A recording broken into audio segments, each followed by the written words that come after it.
Well, we start tonight with the anniversary of a tragic event that still lives on to this very day. This weekend is the one-year anniversary of a gunman who opened fire at a Top supermarket, killing 10 people and injuring 3 others. Our Philip Ward joins us now live from Buffalo at the scene where it all took place just 1 year ago. Well, Philip, the shooting for you, it hits a little close to home, doesn't it? Yeah, it sure does, Caleb. Good evening from Buffalo, New York. 364 days ago, I was on the golf course with my buddies when we started hearing reports that a shooting occurred at this Tops here in Buffalo. Now, I spoke with 2 men that this had a profound effect on. The mayor of Buffalo, Byron Brown, called it when it happened the worst nightmare that can happen to a community, as well as Mark Talley, who's a Buffalo resident. He was just coming home from work when he realized and found out that his mother was in this supermarket. No 62-year-old, woman with bad knees, bad back is about to outrun a bullet. Mark Talley remembers calling his mother, Geraldine, 364 days ago. No answer, called her boyfriend, no answer. So that's it's especially weird when I call my mom and she doesn't answer. She would usually call me right back and didn't. Talley did receive a call, but it was from a police officer on the scene with tragic news. Basically just said, sorry to inform you, but your mother's body has been identified as being in the grocery store.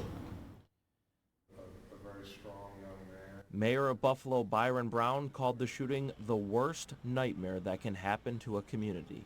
It was a painful day. Brown recalls leaving a baseball game and arriving at the Tops parking lot. There were 3 bodies laid out on the ground, covered by sheets, and I could see the bottom of one of the sheets getting red with blood. It was pretty traumatic. How do you then approach the family members, and what do you possibly say to them at a time like that? Well, you approach them with love and support. You hurt with them, you hurt for them. You're hurting yourself. So I wanted people in the whole world to instantly know the reference that I'm making. Talley has now written a book, and through that process, it has helped his hurting. I just want this book to serve as an outlook of what the effects of systemic racism and gun violence has on a population of people. What would you say to your mother if she was here right now with us?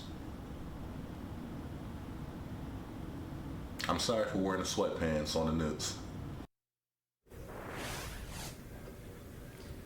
And for Talley, that's not the only thing that he's doing going forward. He's also founded a nonprofit organization, Agents for Advocacy, and they say that their mission is to combat racism while also promoting socio-economic equality for everyone, regardless of their race or background. Caleb, we'll have much more on Erie News Now at 11 o'clock coming up from Buffalo as this city continues to remember May 14th, 2022, 364 days later.